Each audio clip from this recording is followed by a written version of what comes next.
All right. Hello, everybody. Good morning, good afternoon, good day. It is, well, something good is happening. Tuesday. It's senior scoop time. Absolutely. And I'm Bob from Monday. Is it really? It's Monday? Tuesday. It feels like a Tuesday. You know what? We'll release this on a Tuesday, and then it'll make sense. Yeah. But no, I'm Bob from Caregiver Volunteers. And I'm Maria Penna from Harrogate. And we've got a cool show today. Absolutely. What are we going to do? What are we doing today? We are going to talk about Thanksgiving and what to eat and what not to eat. And we have a wonderful physician here. And we have, who else do we have? Wait a minute, one more. Dietitians. We have Lori here from Providence House, who's going to tell us about their cause and their needs for this Thanksgiving. And then we have our partners with prizes, which is caring people. See, it's Monday. It's Monday. Listen, but Monday. It's going to be a lot of fun. We're going to learn about what to eat. When you eat too much, how to go and take care of yourself. Mm-hmm. And then, if you need some help, you'll know who to call. So it works out really well. So now, how was your weekend? I had all my grandkids. My daughters and their husbands were in Florida at a wedding. And I got them all to school on time. So that was my biggest, and I picked them up. So wow. I had to do that Friday and this morning. So do you know that they don't have these school districts now? Like, we don't have busing for the after school programs. No, I know. Well, I don't understand this. But yeah, if my son wants to be on the track team, I have to get him to his meets. Yeah. So I guess yes. They don't have early buses either. My granddaughter is on student council. So student council's at 7 o'clock. Yeah, I don't get it. I'm on my second cup of coffee at 7. I was like, I'm driving in my pajamas. I'm sure a lot of moms have done that. So.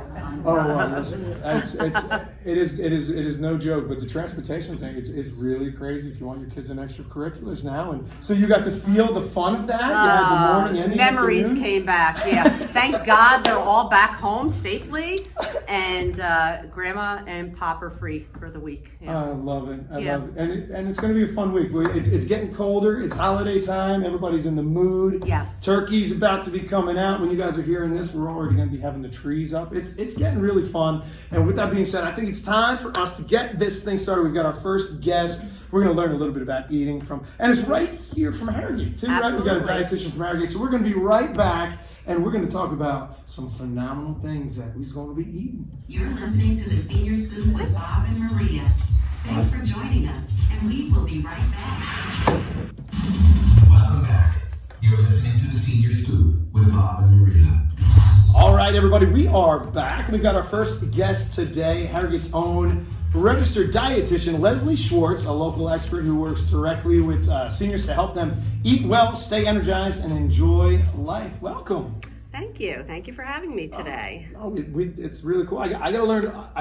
Now I know you know Maria, and I'm learning a little bit about this. But so, what is it? What do you do as a dietitian? Are you looking at the meals that are going out everywhere here, or how does that work? So. Here at Harrogate, I work along with the dining services team, and everything starts with the menu. And I work both places on the health center side and also over on the independent side. But predominantly on the health center side, our folks, as they're coming in, I'm taking a look at their nutritional status. Okay. Where are they at? Oftentimes when they're coming to us, they've been sick for a while. So I'm looking at that, where they're at, and how can we improve their nutrition as they're doing their therapy and getting better. Where are the areas of improvement to help them along in their progress. I always say good nutrition is as much a part of their therapy as their physical therapy, their occupational therapy, speech therapy. So, working with our with dining services, our menus, and some other food items that I use to get them where they need to be. Oh wow! So what made you get into this? What was it about? Oh, I always had an interest in science, and also I've been cooking and baking probably since the time I could, reach the counter. Oh, wow. I love, have loved. So being a dietitian kind of marries those two things. And also my mom is a retired registered dietitian. Oh, wow, okay. So I sort of grew up, seeing what she did, and liked it, and so. I'll tell you what, because my usually diet and baking don't go together very well. You know, I mean, this is usually two things that you don't hear a lot together. You know what? You can marry the two. You can make good swaps and healthy. You can bake healthy items. I made some pumpkin bars. I made some pumpkin bars this weekend, and delicious. Of course, pumpkin is packed vitamin A, and I did an oat topping on the top. So you can do things in a good way. I have a question for you then. So because I'm all right. Everybody, and I hate this excuse, right? Because I keep saying to my friends, I'm like, man, I'm just more tired, right? Like, and I'm usually a goer. Yeah. And what's the answer that they always give me? You're getting older, right? That's what I always hear. Yeah. I don't think so. I think I eat a lot of crap, and I think it just drives me down, right? But like, have you heard the 3 o'clock? I would pay a lot of money to be able to pull the siesta thing at 3 o'clock and take. If I got an hour nap every day at 3, oh, it sounds so awesome. But so like, what is that something common, or is it just I'm getting older? No, I hear that a lot. It happens to me. It happens to all of us sometimes, and it could be what you're eating. It could be a lot of different things, or it could be maybe what you're not eating. If there's sometimes large spaces in between your meals, some folks do better with smaller, more frequent meals. Right. Keep that energy level going with a little bit of protein at each meal. Are carbs really the enemy? Are carbs the enemy? There is no enemy. All foods are good in moderation. Carbs give you that kind of quick boost, kind of that where your blood sugar kind of spikes a little bit. Proteins and fats kind of help mediate that a little bit. So you want a good mixture at each meal or snack So time. I gotta know, for what is on a dietitian's table for Thanksgiving? What do you got going on? Okay, it's, for those of us foodies, like this is our Super Bowl, Yes. I've already started. The Gobbler is released at Wawa. I'm there day one, all the way through. It could be why I'm tired. True, Bob. That's a good invention, that Gobbler. That's got a lot of good stuff in it. So what do you have on your Thanksgiving table? Okay, our Thanksgiving table will be, of course, the roast turkey, and turkey is great. It's a lean protein, I mean, the skin on it is delicious, but maybe you have that in moderation. Or maybe not. Or not, yeah. So of course we're good. So the roast turkey will be our centerpiece. Probably have 2 different veggies, green beans, Brussels sprouts. Those tend to be a favorite. I like to roast vegetables. I think vegetables roasted brings out the sweetness, and you just need a little bit of olive oil, a little bit of salt and pepper, roast them. We are gonna have, my son is making a sweet potato casserole, and that's what he's bringing over. So, but the sweet potatoes, they're packed with vitamin A. And let's see what else. So of course, we'll do the mashed potatoes. My husband does the mashed potatoes, and let's see. So we got the veggies with the mashed potatoes. Oh, and we do have probably the most decadent item is my mom's homemade stuffing. Okay, now we're talking. Her recipe, and it's got a good amount of butter in it. Not gonna lie. Not gonna lie. That's what this holiday is all about, And I'm trying to think. My daughter contributes. She will bake the appetizer for us. She likes to do a braided pastry bread with some spinach in it, which is delish. Oh, nice. Everybody kind of contributes to our holiday That's the way to meal. do it. That's the best way to do it. All things in moderation. You pick and choose what you like, and maybe we go out for a walk before or a walk afterwards.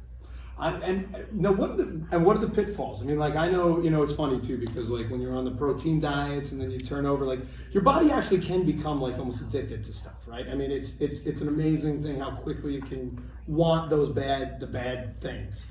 What is that about? Why can't it want the good things? Why can't it? That is a good question. That's a very good. I'm not sure I could answer that question. I know. Yeah. Thought we were getting somewhere We here. were starting to make some progress. I know it is. We do crave certain things. Yeah. Certain foods have certain memories attached to them. From growing up. But Leslie, isn't it more how you prepare it? I mean, you can make sweet potatoes and put the marshmallows on top and the extra, the brown sugar. and all that stuff, which makes it. Good.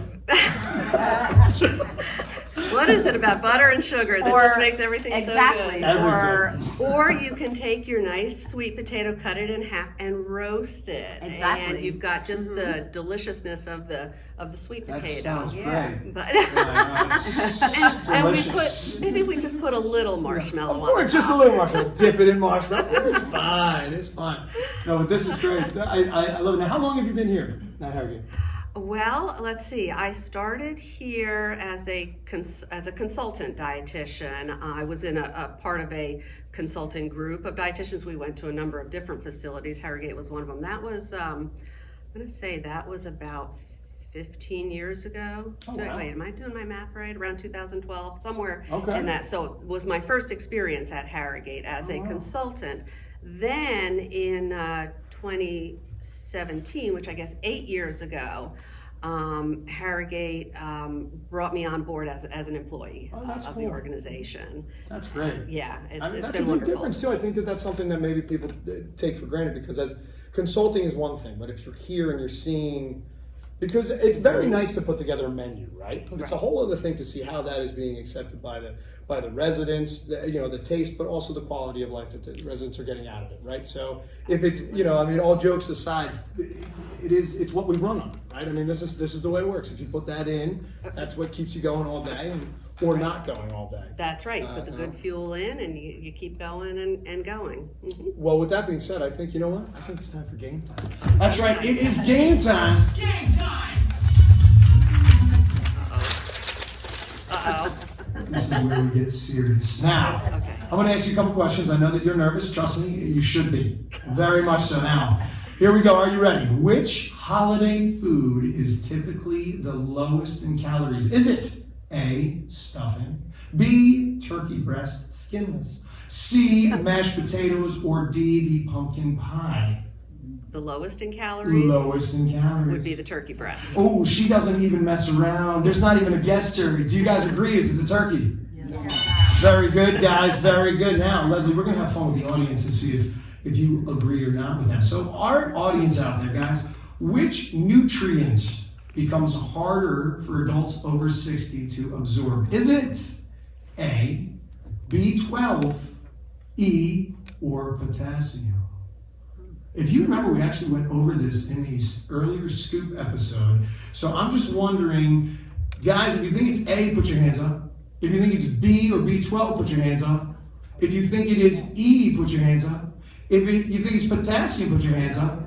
Now, which one do you think it is there, Leslie? The hardest to absorb would be B12. B12. And since you all didn't have your hands up, you're all very deficient in B12. That's what's going on. So yes, when you're over 60, as we age, our stomach creates less acid, making it harder to absorb B12, and the vitamin needed for memory, energy, and nerve health is B12. So, and is B12 the one that's what do you do for that? That's not the sun, Take a right? shot. Is it? That's Take a B12 shot. That's shot. an option. That's an option, B12 shot. That sounds good. Extra Just like supplements. shots? Yeah, Bob. Oh, so take a shot. Oh, all right, that's fine. I don't know. And then we have one more.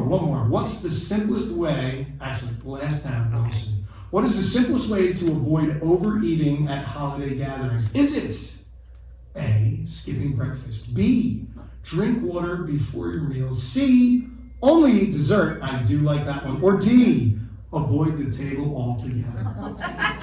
So once again, the simplest way to avoid overeating at a holiday gathering would be to skip breakfast, drink water before your meals, forget the meal and just go for dessert, or just don't even get to the table. What do you think, guys? Would you say A, skip breakfast? B, drink some water? Yeah. Oh, look at you guys. C, only dessert? And D, avoid the table. That's right. They're correct, aren't they? Good job. They're correct. Good Drinking job. water Yep. before meals. Research shows that drinking water before meals can help reduce calorie intake and improve digestion, especially helpful during big family feasts. So make sure that you have that water. It fills your stomach up, and then the turkey or that roasted potato thing tastes a lot better, I'll tell you, all right? And keeps you hydrated. Water is your friend. Water is your friend, I'll tell you. But thank you so much for coming in. I think it's really great that everybody that we've met from Harrogate, and it's like a family, and I guess you make sure that everybody eats well, So if they don't like the dinner, they know where to go. And that's absolutely right. And do you get a lot of calls? Do you get a lot of calls? I get a lot of good calls. That's what I was hoping for. Yes. Well, thank you so much. Give her a big round of applause, Leslie. Thanks for being on the show. We'll see you, and we will be right back. You're listening to the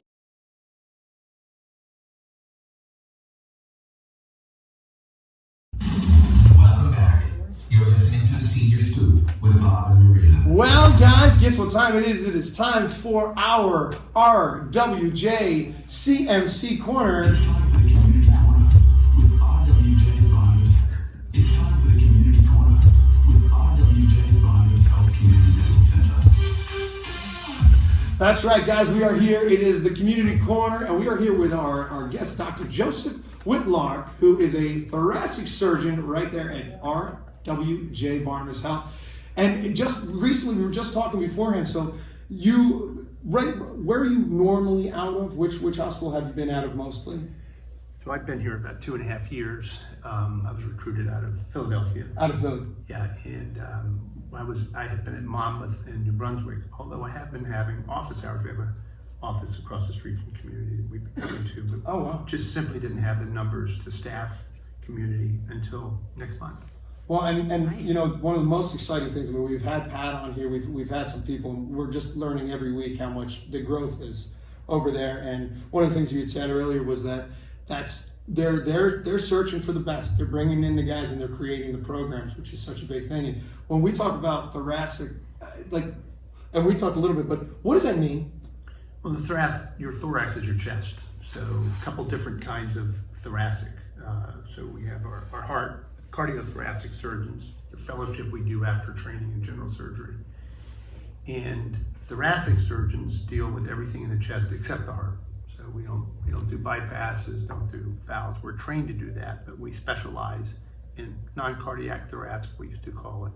But thoracic surgery is the lungs, the esophagus, the things in the mediastinum, thymomas and stuff. So that's what we do. And most of your surgeries are around cancer? Is that? Yeah. So if I were to describe myself, I'm a robotic thoracic oncologic surgeon. That's mostly what I do. So lung cancer, as I'm sure everybody knows, is what we do most commonly. It's funny, my mom this is going back about 10 years ago. I know I'm going to forget the name of this thing, maybe you can tell me, but she had one of these valves put in. She had everything. My mom had every disease that there ever was. She was amazing too, because she'd have the oxygen on and still be going on cruise ships. She was awesome. But she had a valve put in that when she would breathe, it would like plug up. It almost looked like an umbrella, and at the time it was very new. Right. And you know, these little things, like what made you go into this specialty? Like, where did you start with your medicine? Well, yeah, it's interesting. Our specialties, when you meet specialists, remember that they didn't choose their specialty; their specialty chose them. So you'll find that oftentimes pediatricians are like-minded, and so people who go to medical school are driven. People that go into surgery are driven more, and people that go into thoracic surgery, you have to train longer, so you sort of have to have it's kind of the most aggressive, I guess, or the most and hardworking. I mean, it takes us a long time. So I went to college, then I had to get accepted to medical school for 4 years, and then I was a resident for 9 years after that. Wow. So it takes a long time to become a thoracic surgeon. Neurosurgeons are similar, and other surgery specialties take a long time, but we're usually about the longest. You're the man. I mean, and so you, and being a doctor, I think, you know, one of the things I always think about, because helping people is kind of like my love in life, but I could never do the other part that you guys have to deal with. Like, and when you have someone's life in your hands, that kind of a pressure when you're in the beginning. Like, now, listen, you probably fix this stuff with your eyes closed, right? And it's still all the machines. But I mean, in the beginning, how stressful was it? You're opening people up. You're going. I mean, and the families that are depending on you so much, it's a real responsibility. Yeah, I don't look at it like that. I think it's a privilege, actually. You know, for a day 2 days, you're the most important person in that person's life and their families. And so that's a really, it's an extremely emotional time for families. It's a time that they're worried, and the patients. And for you to be there for that and to bring them through that is extremely gratifying. And I think that's one of the reasons we do what we do. I mean, that is why it's all specialties do that, but when you're a thoracic surgeon, we operate on people, we have to sort of take them away from, you get them close, not to death, but Right. close, Yeah. and then you bring them back, and it's very, very gratifying. And it wasn't something that I really understood when I was younger in medical school and doing my training until I got out. And I've had family members on the other side, so I've seen that, and it's as a family member of a patient undergoing surgery. So it's pretty, it's heady stuff. No, were your parents doctors, or No. are you the first? I'm one of 13, and I was the only physician. Yeah. 13 One of children? 13? Wow. Good Irish Catholic. Yeah, that's the way you go. Wow, that's awesome. Yeah. And you're the only doctor, right? So you got a lot of, they're calling you a lot now these days, I guess, the hookups. My daughter has 2 more years of medical school. And Oh, they that's call her. great. That's They'll be awesome. able to call her. Oh, wow. What is she going into? She doesn't know. She doesn't know? think something surgical. She does. That's really cool. And so when you are along this time, because I always I got to tell you, first of all, we've had a lot of doctors on.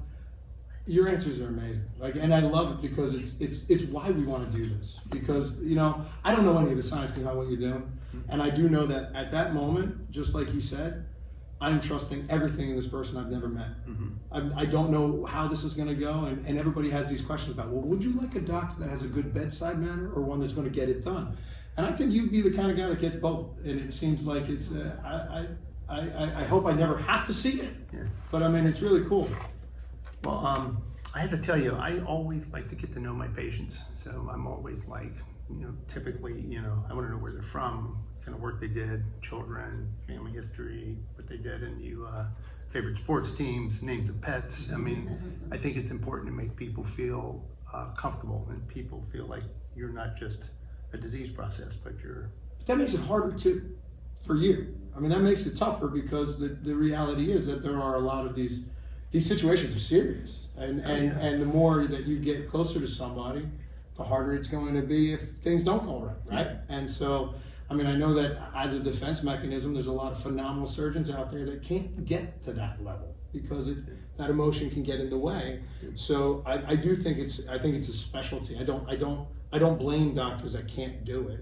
I just think that it's how they work around it. So for you to get that close to somebody, how Rare. long I does think it it's take rare. you? It is very rare. Yeah. It's very rare. And how do you get through if today goes poorly, you've got to be there long. Yeah. You have to have I don't want to say a short memory, but you can't let what happened yesterday affect what you do today. I mean, you just can't. And so it's like I said earlier, your specialty chooses you, and it's not just the surgery, but it's if you're going to do something that you want to help people, dermatology is kind of risk-free. I mean, it's not like something where you're gonna hurt somebody, and we can hurt people, and it's something that it's. I shouldn't probably use the word hurt, but like sometimes these big operations, there's risk involved, and so you have to have, very early in your training if you don't have the personality to handle that. Yeah. And now when you said it now, it chooses you. Is there a story behind that with you? No, it really is. Like, I don't want to impugn any other specialties, but if you don't really like interacting with people, you go into pathology and radiology. You just do, because you don't have to deal with Makes sense. with Makes patients. sense, yeah. And that's nothing bad, because there's things in both specialties that are extremely intellectually interesting, challenging. But when you're going to do, if you like to deal with people, if you really like to deal with people, you're a primary care physician, or even a psychiatrist, when you're dealing with people but surgeons and, the surgeons are usually a bit more frat boy type, especially orthopedic surgeons and stuff, where they want to be. Adrenaline. Yeah, Oh, yeah. It's definitely personalities. And I was told that early in my training, and I've realized it as I've gotten much closer to the end of my practice than at the beginning, that's very true. It's pretty. So what do you do to let off steam? What do you do when you're outside of the office? Well, I have 4 kids. And, That'll do. Yeah, yeah, my last one just graduated from college, so we were that was very good. Yeah. And so typically, I have a pretty big extended family down in Philadelphia, so we're doing stuff. I have a brother, and my wife has a big family. He's always been. So what's Thanksgiving like? What's on your table? Don't worry about the dietitian. She's gone. No, she's not. She's in the Shush, back. Yeah, there's gonna be. I think there's 24 in our house. I think. Wow, that's nice. Nice. That's nice. Couple 2 turkeys. Oh, Not just boy. one. We gotta have 2. Mm-hmm. Yeah. And You gonna roast both? I'm not roasting anything. I entertain the nieces and nephews and the grandchildren and stuff. Not my grandchildren, but Yeah. other grandchildren. So it's good. So, I mean, and getting back to all the seriousness, when someone in your situation, you're not the first doctor they see.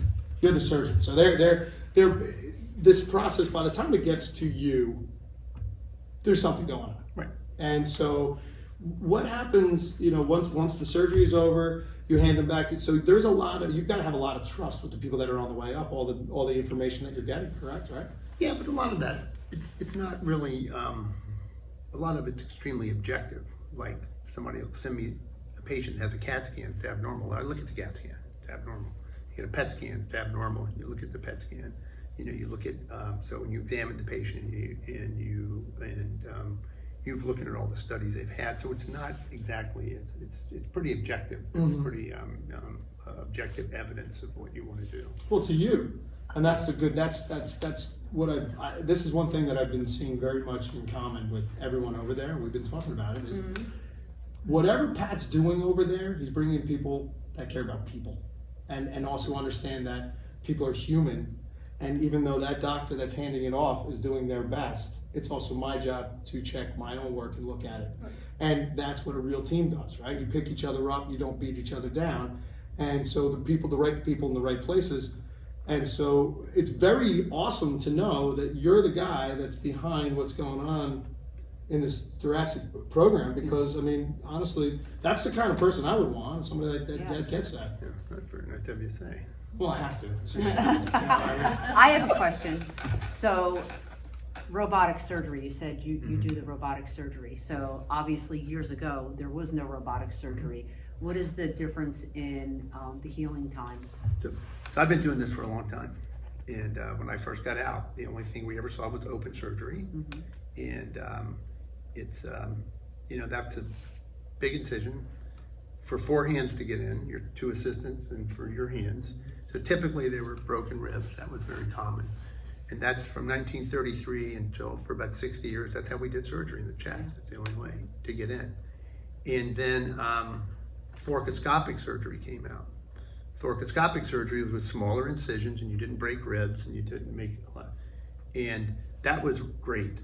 And then robotics came out soon after that. And robotics was a bit long to catch on because it's a totally different, you're not at the bedside operating on the patient, you're sitting in the console.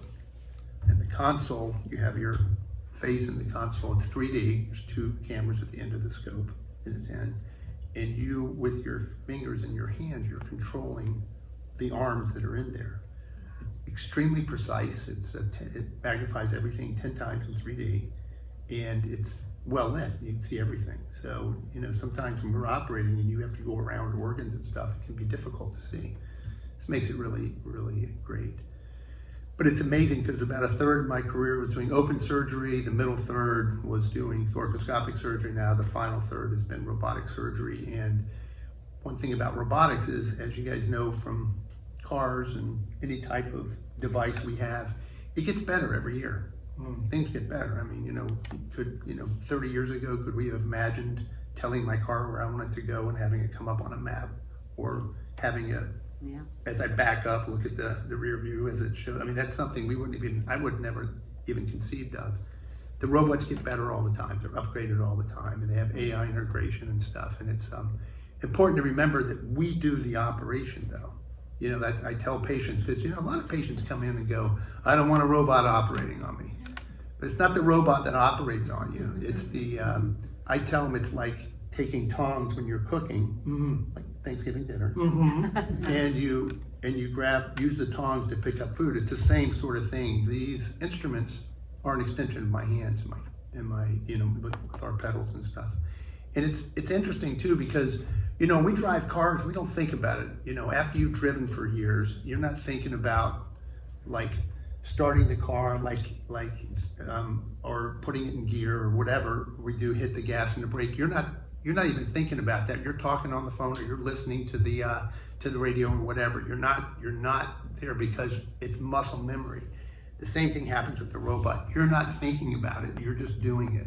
And so when we get students, and we get a lot of students from Rutgers and residents, they come in and you'll tell them, well, just do this, and they're completely lost. It'd be like telling somebody to sit down in front of the steering wheel and say, go ahead and drive. And they're like, well, how do I start this thing? And but it's really, the robotics gets better all the time, and it's so much better than doing open surgery. It's just really tremendous. And what's interesting to me is how quickly all this has happened, because thoracic surgeons are pretty reactionary. They don't like a lot of change quickly. And so when thoracoscopic surgery came out, there was didn't want to do that because you got into bleeding, you just had a small hole. That didn't really pan out, and people did better because they didn't hurt as much. Robotics came out, they're expensive. Robots are very expensive, and they said, well, you don't really need these because you're making small incisions, but we have found that it's so much better for patients and so much more precise, and we can offer sick patients big surgeries. Wow. with our morbidity and mortality is very low with that. So it's really exciting time to be. That's amazing. That's really amazing. I give you a lot of credit too, because I couldn't imagine. I mean, the idea of learning how to do the surgery in the first place and then having to learn how to drive a robot to do it. Yeah. I mean, it's great that you're there, but it's a big difference between driving the car and pedals and all the other stuff in the robots. It's amazing. Things like anything, like I'm sure we all know people who didn't have any computer training, but they jumped on it, and they're great in computer. My brother-in-law didn't have any training in computers, and he runs an IT department down in Philly because he just took to it. He loved it. He loved doing it, and it's something like, if you don't want to do it, you're not going to be good at it. But if it's something that you have a passion for, you just do it. Yeah, no, and I think it's an amazing thing. Now, and I want to get to our game time, but game time is going to be going around something that I should have brought up. So, when you're with the lungs, I mean, you must love the fact that cigarettes are like gone. It's a weird world, but we don't. I mean, gosh, 10 years ago, everybody was smoking. Well, not 10 years ago. Well, yeah, probably maybe 15 years ago. Still a lot of people who smoke. Want a stat? Yes. Yeah. Okay, 1965, 42% of Americans smoked cigarettes. Wow. 2022, 12%. Wow. That's awesome. Yeah. That's really great. So now, do you see? Was that always just? I mean, throughout your career, you've seen that huge jump. Actually, well, I guess the clients that you're seeing the ones that it's bad, right? So you're still seeing a lot of It's interesting. emphysema, things along those lines. So I have a personal story in this because my father was in the tobacco business. Interesting. And out of the 13, I was the only one that didn't smoke. So so we have seen that. It's people that, but typically it still causes about 80 to 85% of cancers are caused by cigarettes. What has been very interesting, and I don't think it's made a lot of the press now, but it will, is that air pollution is a big thing. Not so much in this country, but in China, 80% of women, non-smokers over the age of 60, never smoked. 80%, 8 out of 10 never smoke cigarettes. We occasionally see people who have lung cancer. I had a 38-year-old who was pregnant, never smoked cigarettes, had cancer last year, and did very well. But it's just we don't really understand, but we think air pollution has something to do with it. And now they're saying, particles per air, particles per cc in air. And when you have air pollution, those particles increase, and they can measure those particles, and they directly correlate that with increasing incidence of lung cancer. Wow. Yeah, it's So it's always something, man. So radon is another one. Secondhand smoke is probably number 2. Asbestos, even though it really? causes a cancer of the lining, it also causes lung cancer. Boy, I'm talking a lot. No, listen, we're listening a lot. It works out great. And you thought you were going to be nervous. Don't worry, I'm going to give you game time now. You're almost done. Game time! That's right, it's game time, doctor. We're going to be talking a little bit about these. We're going to talk about this quitting of smoking and how important it was. And I've got a question. Now, this is going to go out to the whole room here, and then we'll see how you do here. But this is pretty neat. Within 20 minutes of quitting smoking, what begins to happen inside your body? Is it A, hair starts growing faster? Of course, it's got to be that. B, blood pressure and heart rate begins to drop. C, you lose 5 pounds instantly. Or D, your voice gets higher. Which one do you think it is, guys? Do you think it's the hair? We're going with B, the heart pressure. Why? Because that one sounds reasonable? I mean, come on now. But is that true? That's true? Yeah. Oh, thank God, because this is really AI, and I was nervous I had to check it. But yeah, so that's amazing. So just 20 minutes after you stop, that starts that quickly. Yeah. And that is really something. And now it's funny, I hope that she's listening. Karen at my work, she's on her 110th day quitting after Wonderful. 45 years of smoking every day, 2 packs a day. And the thing is that now at this 110 days, she's like, now I feel worse than ever because I guess all that breaking up and all that stuff that's happening. It's like it's not bad enough that you made it 100 days. Now you get the real fun of it, you know. So one more little smoking fun here. All right. After a person quits smoking for 10 years, the risk of what disease drops by half? Oh, I wonder if I have to give you the choices: heart disease, diabetes, lung cancer, or arthritis. What do you think, guys? Is it heart disease, diabetes, lung cancer, or arthritis? Well, it should be a little bit of all of them, but lung cancer, actually, a decade after quitting, former smokers' lung cancer risk is about 50% lower than current smokers, and the risk continues to decline over time. So it's a good thing we're back down to 12%, I guess. Yeah. Yeah. Any other fun facts you want to tell us about before we get you out of here? No, it's just that at Community, the thoracic surgery program is going to be, we beefed it up. There's going to be, I will be there with 2 of our junior partners that are soon out of their training, and we have all the robotic equipment there. But what's really exciting for us as a specialty is robotic bronchoscopy.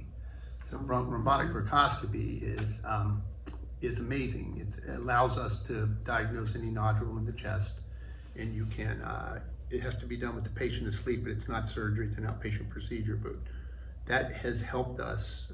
The problem with lung cancer is the highest death rate, a very high death rate.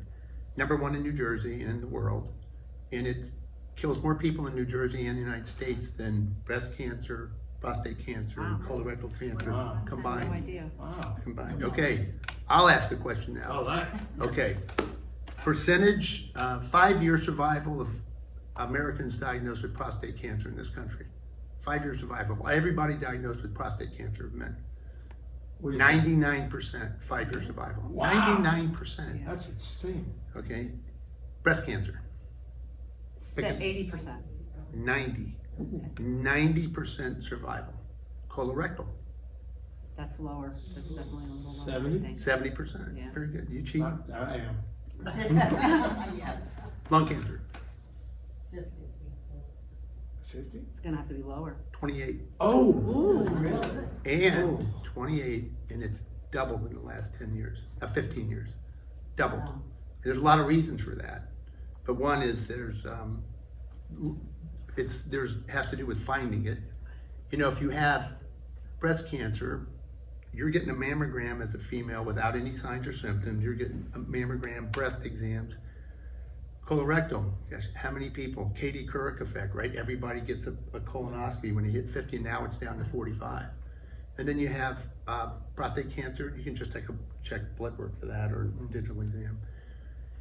Lung cancer has been difficult, very difficult, because it's not an easy way to diagnose it. A chest x-ray, if you see it on a chest x-ray, usually that's like you're pretty advanced.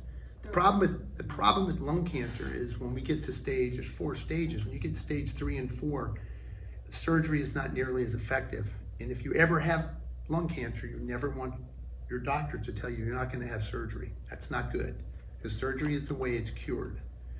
There are some ways to treat it with chemotherapy and some great ways to treat it with radiation therapy with CyberKnife and stuff.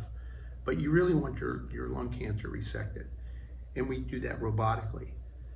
But the other great thing about, so we have screening programs where we're trying to, like lung screenings. Lung screenings did not take off. It wasn't paid for by insurance companies until the United States Preventative Task Force in 2013 said, we will pay, CMS will pay for a screening CAT scan. The American Academy of Family Physicians did not support that. They said, we're not gonna have our patients have that done. And they didn't do it. Because they were the ones dealing with the fallout. So now you have somebody with a nodule, they come to your office, oh my God, I have a nodule. And said, okay, we'll send you for a CAT scan, guided biopsy. 25% had a collapsed lung. And 10 to 12% were admitted to the hospital with a tube, or didn't get a diagnosis. And sometimes the surgeons would say, well, we should probably take this out. Now this is historically. Open the chest, take out a nodule that's benign. And then you have the family doctor is one seeing this patient who's going, they broke my ribs. I didn't need to have it done. Why did you ever send me for that scan? So they were going like, there's so much anxiety, people are harmed by it, and they did not believe, they didn't buy into the studies that were done. They didn't think they were extensive enough. And so in 2021, they revised it and the numbers were better. So that the American Academy of Family Physicians now supports that as of 2021. But we didn't really have a good way in. Lung screening in and of itself, we would hope that it would be like family physician, primary care physicians. If you're a woman and you reach, 50 or whatever, you're gonna get a mammogram. And just like you hit 50, you're getting a colonoscopy. They need the same sort of, that has to happen for primary care to say you've smoked cigarettes, you haven't quit within the last 15 years, family history, and you have, so those patients, they get sent for a CAT scan. But what happens now, I don't know how many of you guys have been to an emergency room, but if you go into an emergency room and you tell somebody you have chest pain, you're getting a CAT scan in your chest. Or if you have a cough, it could be a pneumonia, you'll get CAT scan in your chest. Well, that's a great screening because we pick up lots of cancers like that. In the last couple of years, really what's been great is calcium scoring CTs. You guys heard those, instead of getting a heart catheterization, you get a calcium scoring, I mean, I've had that. You go get a calcium scoring CT, they can see it. That's picked up tons of cancers. Wow. And so what we're trying to do is that helps us get patients earlier before they have symptoms. Because if you have symptoms from your lung cancer, it's a bad sign. That means you're advanced. So, and now we have ways to diagnose it quicker with robotic bronchoscopies. And probably the most important factor that's led to an increase in survival is the drugs we have. When I was a resident, when I first got out in practice, we had 4 drugs to treat lung cancer. They were all cytotoxic chemotherapy, but were not good. I can't keep up anymore. A new one comes out it's over 100. And you hear about, see them on TV, Tagrisso, Opdivo. These drugs are not chemotherapy. They're immunotherapy, and they are checkpoint inhibitors, and they target mutations on the cancers. It's unbelievable how people live with this, and it's exciting time. It's very exciting time. 2025 is a really exciting time in lung cancer treatment. That's really really exciting. cool. Yeah. I gotta tell you, I'm so excited about everything I'm hearing about this hospital, and this has really been educational. There's a lot of big words there, okay? But I tell you, just the idea of, because yes, lung cancer, I never even thought about a screening, and why not, right? Like, so if that's something that we get at a certain age and we just get that, what it's going to mean is a lot. So, hey, thanks for coming by. Yes, this has thank you been so much. our community corner. Hey, put your hands together for our Dr. Whitlark right here. Thank you so much, Doc. Thanks for coming in. We'll see you guys in a minute. It's time for the community.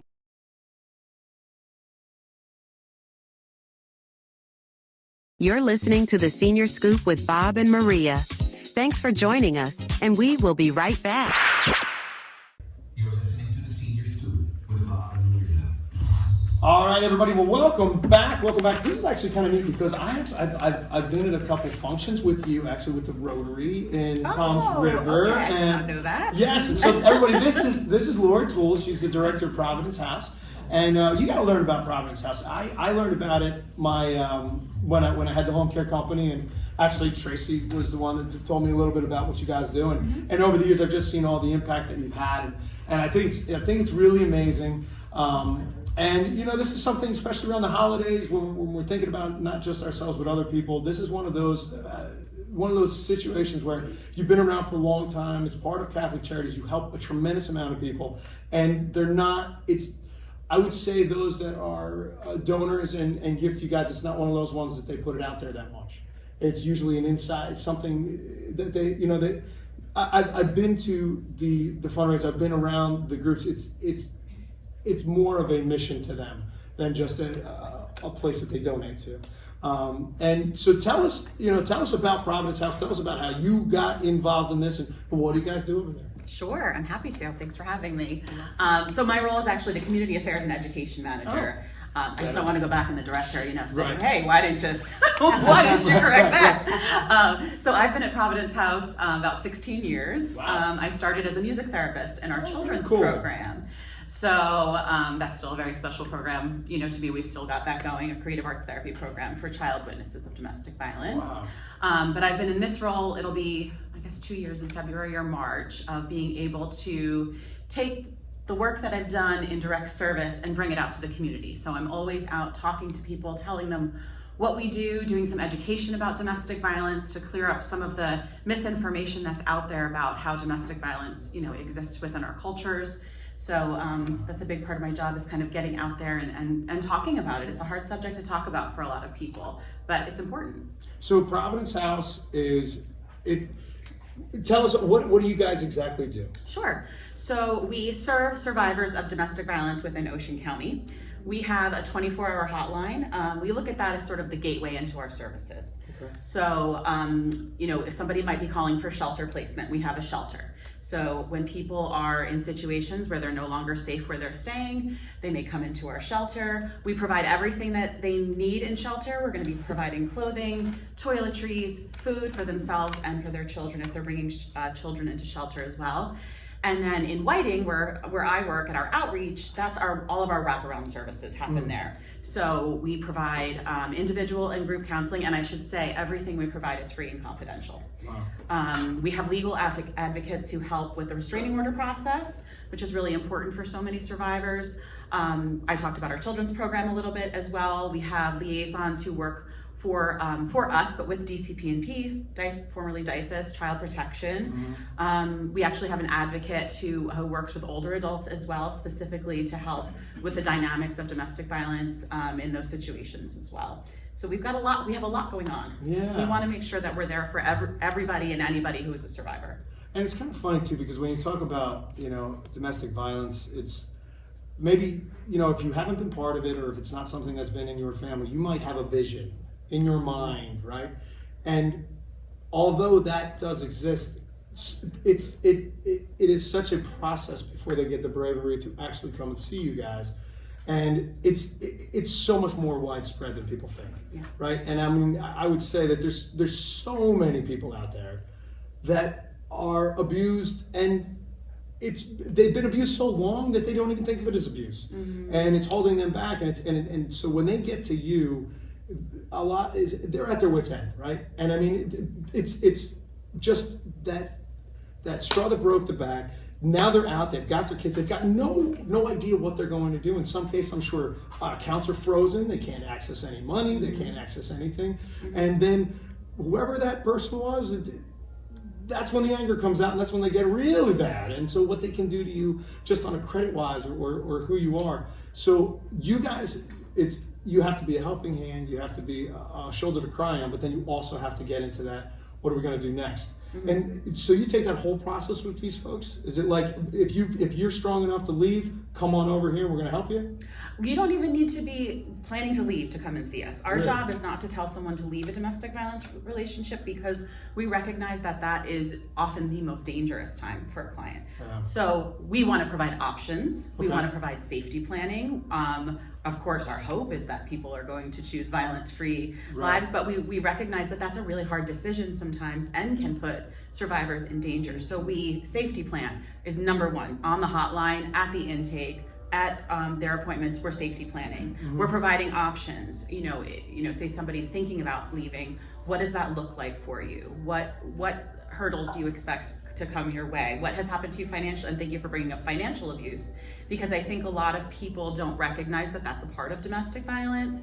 And sometimes, that can be a little surprising for people to hear how it happens, because we're thinking of the word violence and sometimes we really think big and loud. And certain types of abuse are not big and loud, and it can be hard to see. So the biggest thing we want people to take away is that domestic violence is a pattern of power and control. Physical abuse does not have to exist within the relationship. It may, and it does in many domestic violence relationships, and it does not in others. So thinking about all the different types, so it's really about a pattern of power and control. And that's what we want people to remember.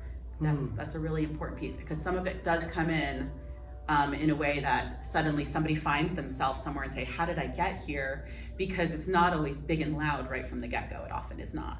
Well, it's funny you said it. So because I'm just thinking. So does it usually start with a phone call? Is it usually how does that process start? Because how do they get away to come see you? You know what I mean? Like how's that work? And so does it usually? What would be something that would be a trigger if you were talking to every woman out there or every person? You're talking to every person out there, and you were going to say, listen, you may not recognize this, but this is a sign.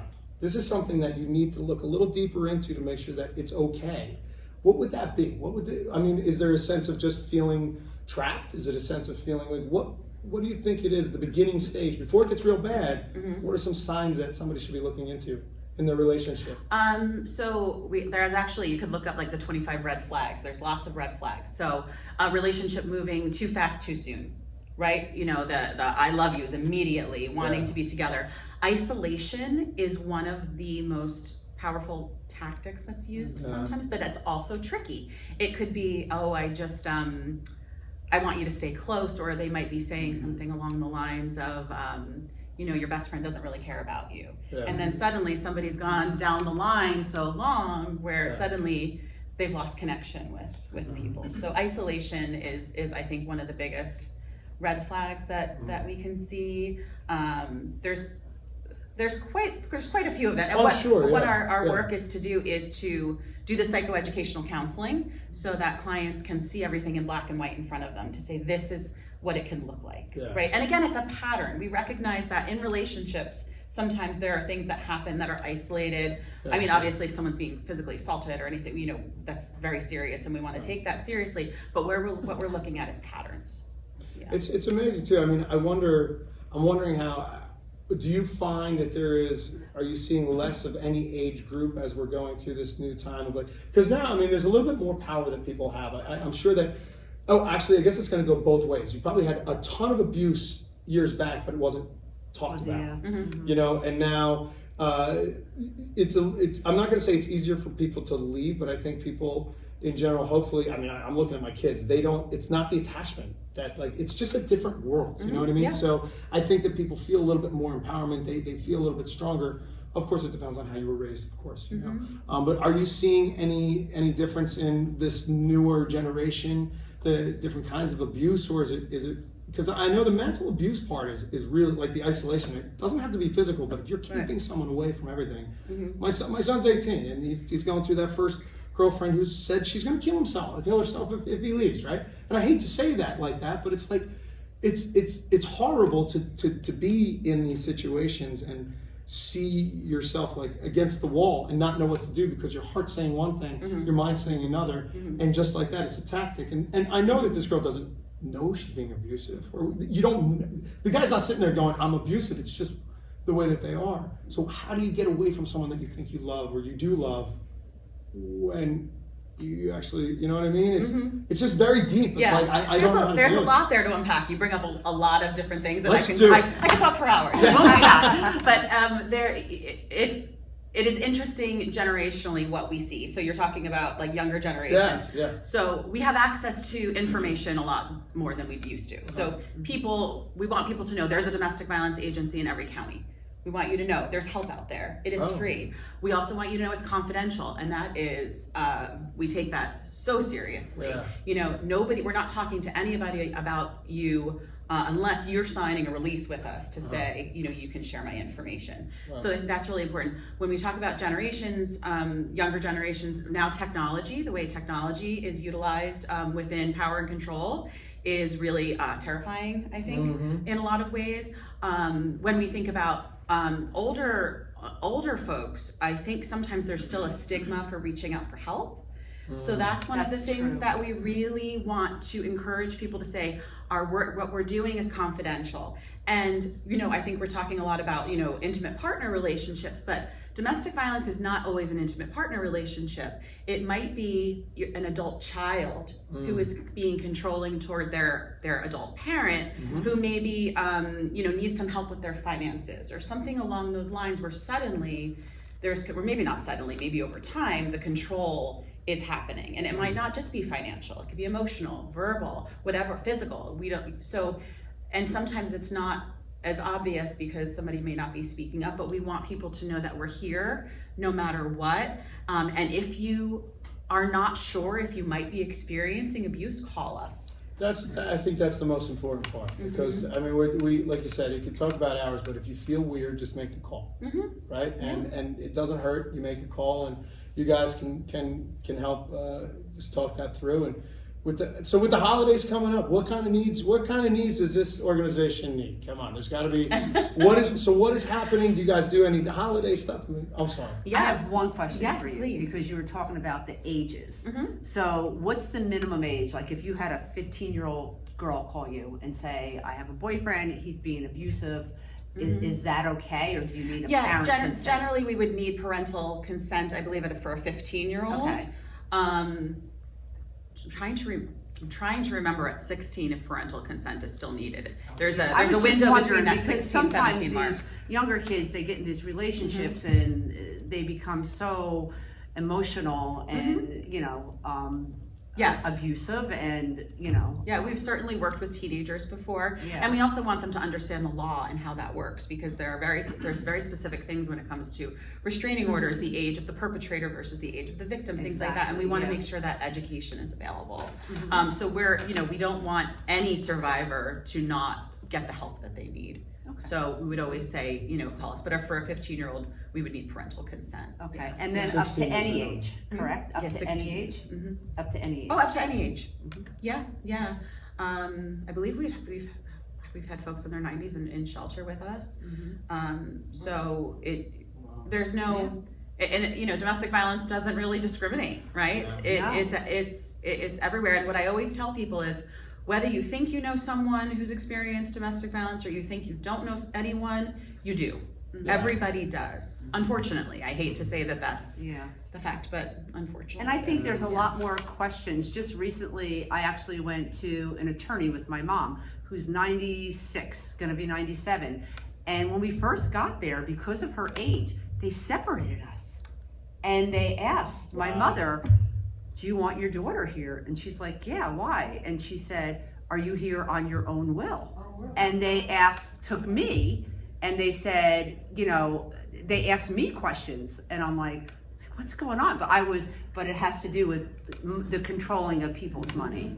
So, which happens so much. I'm sure it probably felt confusing at first, but I'm so glad to hear that's happening. It was very confusing, but you know, and also I remember, I mean, my oldest granddaughter's 10, but when my daughter went to have her at the hospital, they separated her and her husband, and which was a little disheartening at first, because they're having their first baby, and they asked my daughter, well, after you have this baby, you want to go home with your husband? Is he being abusive? So she's like, no, he's not being abusive. I want to, you know, it was just a little bit, but that's how much it's out there, I guess. And I think they have to ask these questions now. Yeah, that you bring up a great point, because I think we were talking about isolation earlier. A doctor's appointment might be the only time someone that is a survivor is having a face-to-face with somebody where there's an opportunity to ask what's going on. And so while it might, for many of us, it might be like, what is happening here?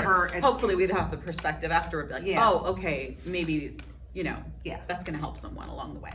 So, I mean, so you're a big part of what you do is getting the word out there that there are avenues, there's places to turn, there's things to do.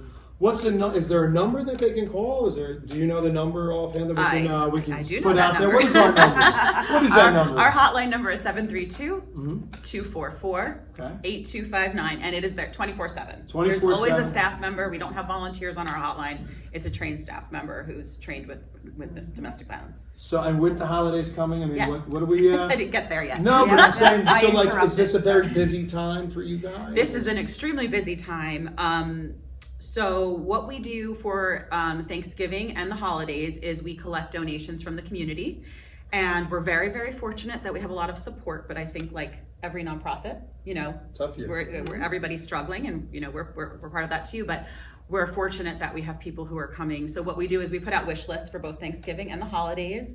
So with the holiday store, what we do is every client that we're serving can come and take what they need for their families. Oh, cool. And so we set up we have, a huge toy room with literally thousands of toys, Wow. clothing, and then also we do gifts for our adult clients, because sometimes we recognize nobody's bringing a gift for that adult, right? Maybe they haven't seen their family in a long time. Our children in our therapeutic program get to shop for their parent as well, cool. which is really special.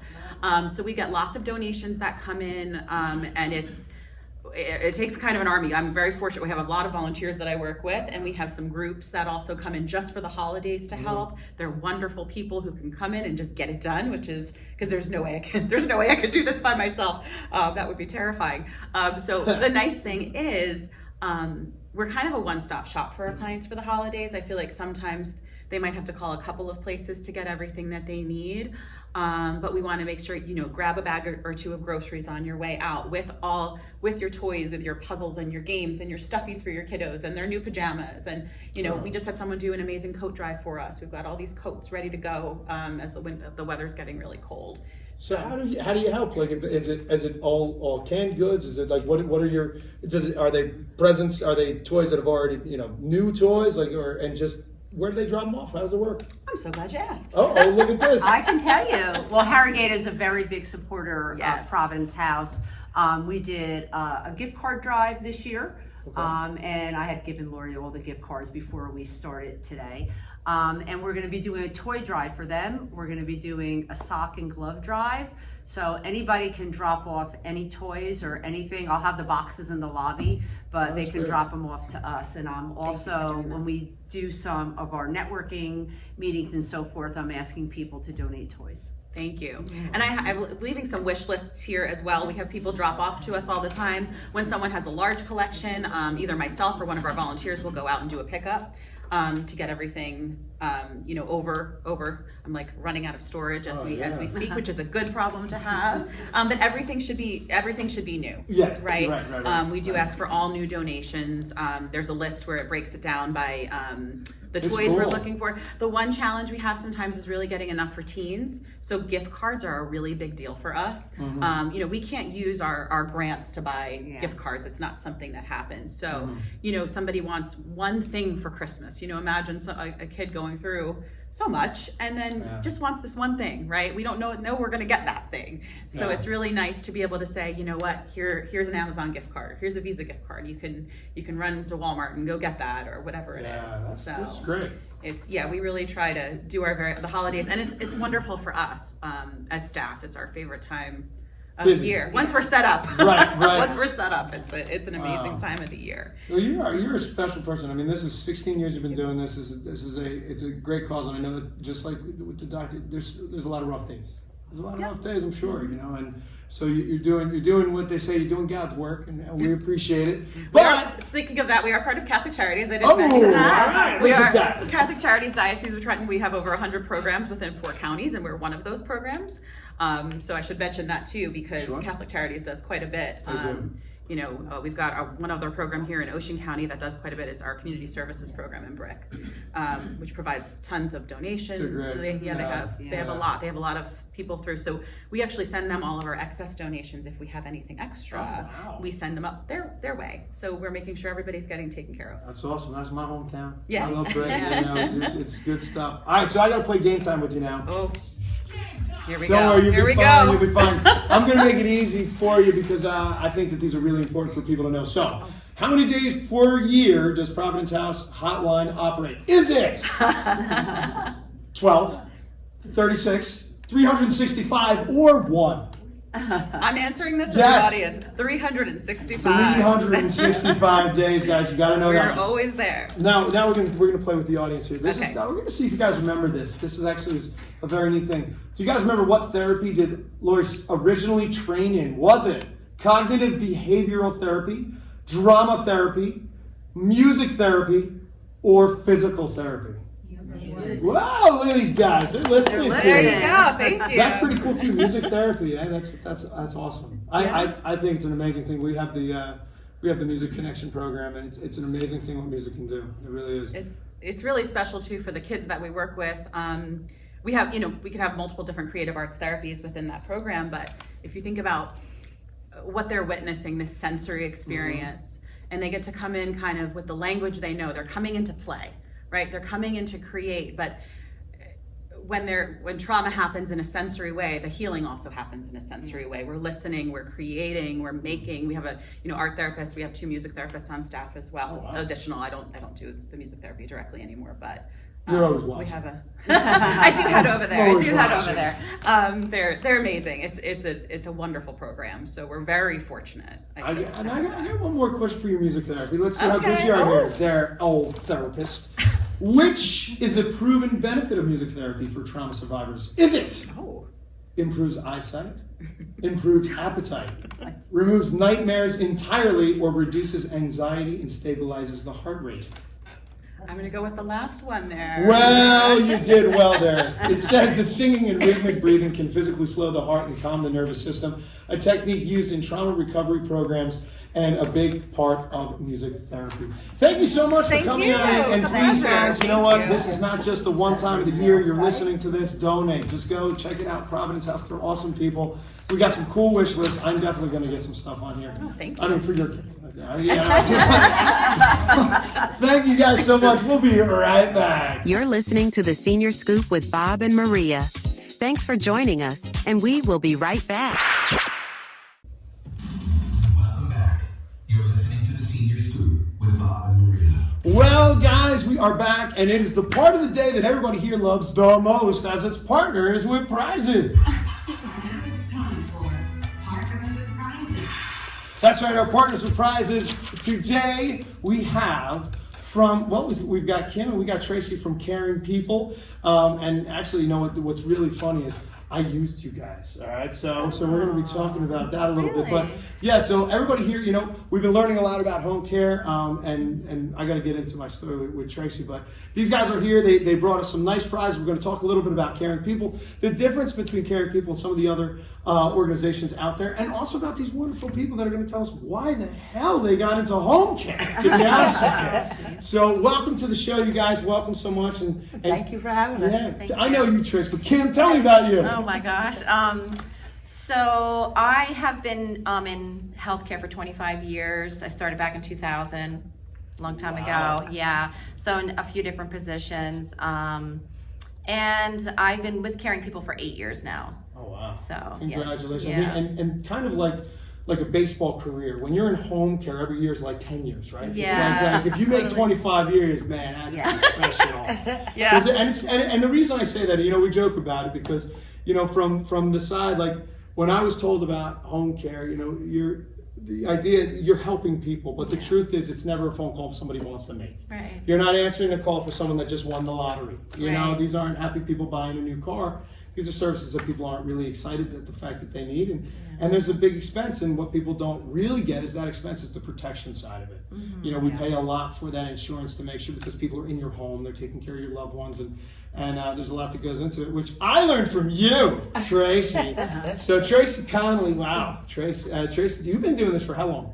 About 30 years, forever. I'm telling Yeah. you. And every time you think you're getting out of home care, you go right back in. Never happens. It Never slips me happens. right It's back. So tell me, as the person that, and just so everybody does know about, I have to just say, Tracy's I actually didn't know, I don't mean this in a negative way, I didn't know I was using Caring People, I just knew I was using Tracy. And honestly, a lot of times with this, it's because it's the people that that you trust, that work with the aides, and it's a trusting thing. So what is it about caring people that got you over there? And tell us, what's the difference with caring people out there? Well, Caring People is a little bit different than other companies, as we've been around for 25 years. Yes, ma'am. We're in 5 states. We're backed by a lot of nursing and skilled nursing inside of our company. There's a lot of different components that we work with. We work with hospice. We work with behavioral, skilled nursing, home care, companion live-in, and we can usually find what's right for that client to keep them home. So between all of our experience together, we do have meetings every day and talk about what is best for that client, what we could do, and how to service them correctly. And after so long, you kind of know which direction to head in with people, and that's what we pride ourselves on. Well, I mean, and I gotta say, I mean, I know I am very, I hate saying this because we've had many home care and they're all wonderful. But I trust Tracy. I trust Tracy. I know that you, and I'm not alone. And you got to be quiet, Maria, because we're at Harrogate. But I know that, you know, the main thing is that it's about a match. It's about getting the right aid for the right client. And that means a lot of different things. It doesn't just mean for the individual that they're helping, but also for the family, someone that you can talk to. I just hooked you up with my friend Jay. You know Jay, and it's because I know that nobody knows what they need. Exactly. But everybody can be sold on something, and that's where good people have to get involved. Correct. Because, you know, you don't necessarily need a live-in. You don't necessarily need all these things, but sometimes you do need that extra bit. And you have to be able to trust the person you're working with that what they're saying is going to be what you need. And, you know, home care is it's a need that it's just getting bigger and bigger of a need because as everybody's getting older, like without, this is a wonderful place. You guys have help where, you know, around the corner, sometimes you need extra help, but there's help around the corner. This is the 1%. You know, there's so many people that can't have that, and maybe a half hour of help a day or an hour a day is going to make a big difference in their entire life, right? And so you got to start somewhere. I'm guessing after I said that, you probably have minimums. We do have minimums at the home, and the reason is it's hard to find an aide that would like to come for just an hour. But in different places where it is independent living, we can do an hour like we do here. We could talk about the programs because this, even though we're home care, believe it or not, wherever you reside is your home. Yeah. So we can virtually go anywhere and service, as long as that's where you're putting your head down at night, that's your home. Different things that we do in this community, Kim, I'm sure you'd like to speak about what we do here. And we do this at other facilities. And then in the home, we try to match the right person with the right need and keep the hours down because it is expensive. But sometimes people don't realize what they need, and that's the piece that we discuss with you to make sure you know what you're getting and why. And we also have a whole team that comes together to discuss that. We have nurses, behavioral health, and Tracy and I. So we talk together and we put a plan together, and that's what we work towards to, you know, better help you and support you in your home. That's it's a lot, and I mean I do know that I can only speak from experience. The phone doesn't go off for her.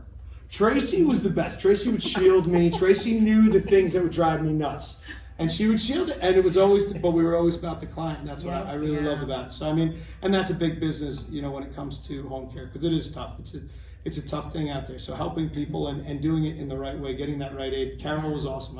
Carol was with my father-in-law for 7 weeks, and she became family, and that's what the right situation is. It's communication. It's being able to communicate with your agent and as well as the nurse and everybody else. So.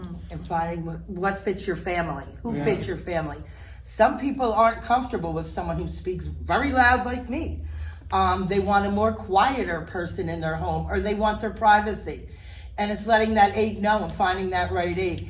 Hey, after Mr. Jones gets done eating, he doesn't like to talk. You walk away for a little bit, let him have his peace and quiet. And it's that communication with the clients to make sure we get the right fit, so your experience is a good experience with home care. Yeah. See if she can still sell.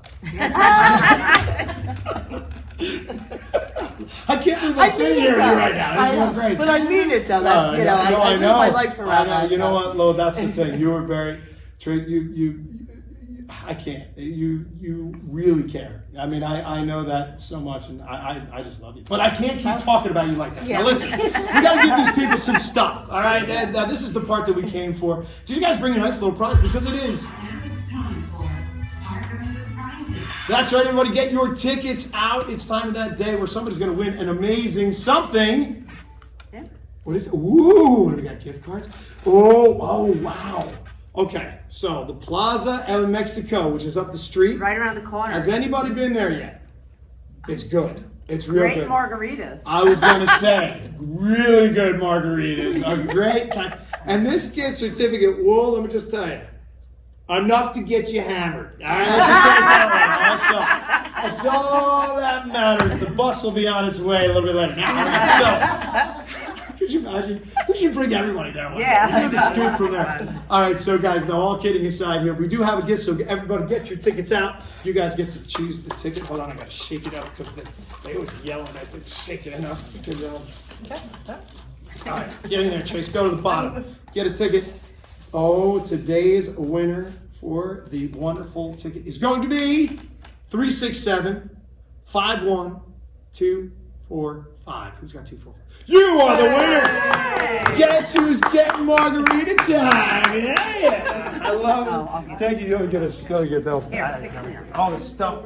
So this is great. And now, and while we're doing this too, so what is something you want to tell us about caring people that you haven't told us? Anything?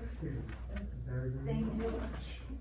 Anything you want to tell us about? So one thing though that we are private pay, however, we do accept long-term care insurance, which does help out greatly if you do have that. Oh yeah, do you guys do any of the veterans programs? We also do the Just Vet started. Assist. Yeah, we AIDS and started. Assist with AIDS and attendance. Okay. Yeah. If anybody has any questions about that for yourself or your spouse, we can answer those.